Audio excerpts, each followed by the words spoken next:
Thanks for tuning in. This video will be the spider guard. This specific video will be when they are down on their knees. You got spider guard, what options you have, and how to put it together. I hope you get something out of it. Enjoy. I have the person in my guard, and I'm going to transition to spider guard.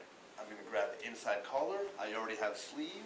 This foot comes to the mat. I shrimp out for this foot come to the hip. And I like to place the other foot on the bicep to control the arm. I want to talk about this arm control.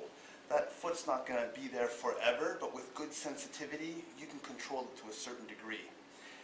When he wants to come underneath my leg, go ahead hard, right, go, I will slip off. But to avoid that, I'm going to bend, go underneath, I bend my foot and I flex my toes upwards. And I drive my heel to the chest to still control the bicep. He will now to lift up the arm to come. I point my foot upwards and I straighten my leg.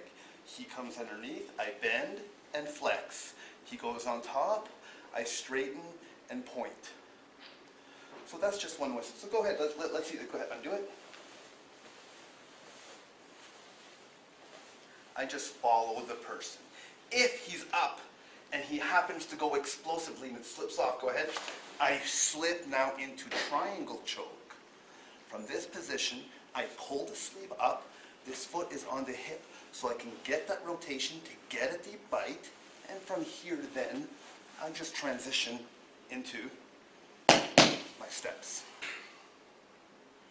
I'm in spider guard, and I'm looking for an opening to attack for the triangle choke. When that arm is up and he's going to explosively, for the illustration today, he's going to go slow, but as he goes underneath, at some point, then I give that up and I shoot my hips off the mat, off his hip.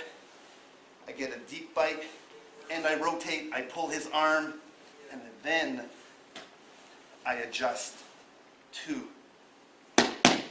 my triangle choke. On to another technique. If he happens to flare his arm upwards and it's staying there, I like this leverage. All I do for my two grips and the foot on the hip is I shrimp my hips to the side. I bring this foot to the knee. I push on the arm, I pull, and I push on the knee all at the same time, and then I get to mount. From here I have different options. My foot is on the bicep still for a reason, but that's for another video. So the sweep from spider guard, I want to make sure I'm laying down on my left side. So I shrimp, the arm is up, I pull him in, I push on that arm, but this foot off the hip needs to be adjusted to the top of the knee. So as I do the three motions, which is the push, pull, and push, I get him to mount. From spider guard, another option is a back take.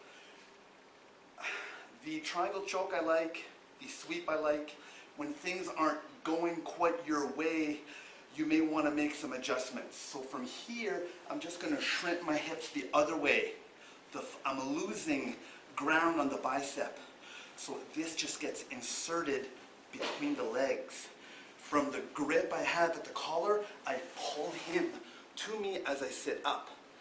I need to hug his lat, so he's hugged into my chest. From here now, I just come back for the back take. Let me break down the back take from spider guard. I need to shrimp my hips the other way. This will play a big part in this roll once I transition the foot at the bicep to between the legs. Then I sit up. I pull him up and I sit up. I need to grab the lat, nice tight. Here the hand and the foot carries my weight. I push back so he can fall, and I'm in back take position. So there you have it, some options from spider guard when they're on their knees. I have another video coming up when they happen to stand up. This one's when on their knees. You got spider guard, rep it up both sides. I hope it works, and I look forward to seeing you in the mat soon.